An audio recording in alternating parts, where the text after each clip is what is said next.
গঙ্গার জল বৃদ্ধি পাওয়ায় বন্যার আশঙ্কায় মুর্শিদাবাদের ফারাক্কা ব্লকের বেনিয়াগ্রাম পঞ্চায়েতের অন্তর্গত গঙ্গা লাগোয়া ঘাটপাড়া, আছুয়া, রঘুনাথপুর, মৎস্যজীবী পাড়া, এলসিডি ঘাট সহ একাধিক গ্রাম এলাকার বাসিন্দাদের বক্তব্য, এই বছর বন্যার আশঙ্কা প্রবল। যেভাবে গঙ্গার জল বৃদ্ধি পাচ্ছে তাতে রাতের ঘুম উড়ে গেছে।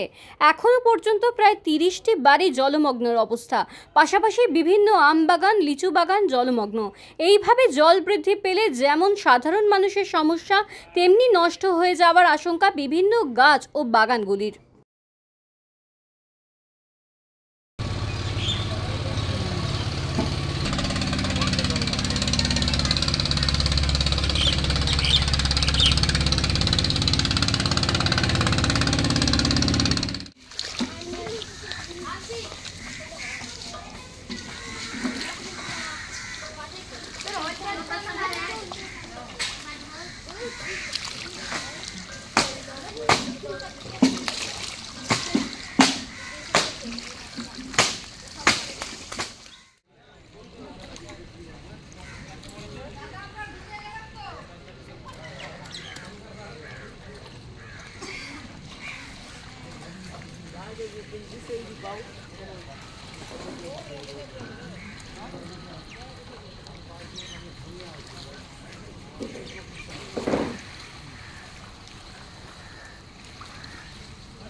জলটা বাড়ছে এক সপ্তাহ আগে থেকে, জলটা বাড়তে বাড়তে এত পর্যন্ত এসছে।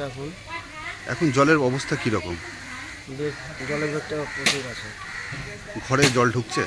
হ্যাঁ, ঘরে জল ঢুকেছে। কতটা বাড়িতে এখনো পর্যন্ত জল ঢুকেছে? প্রায় 20-30টা বাড়িতে জল ঢুকে। এরকম জল বাড়লে, গঙ্গার জল বাড়লে বাড়ির লোকজনের থাকার কতটা সমস্যা হতে পারে?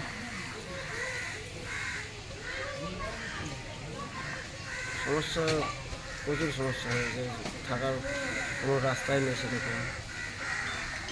এটা কি প্রত্যেক বছরই এরকম সমস্যার মধ্যে পড়তে হয়?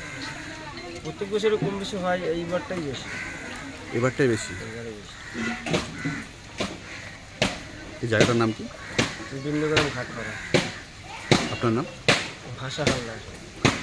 এলাকার বাসিন্দা? এলাকার বাসিন্দা? হ্যাঁ, এলাকার বাসিন্দা।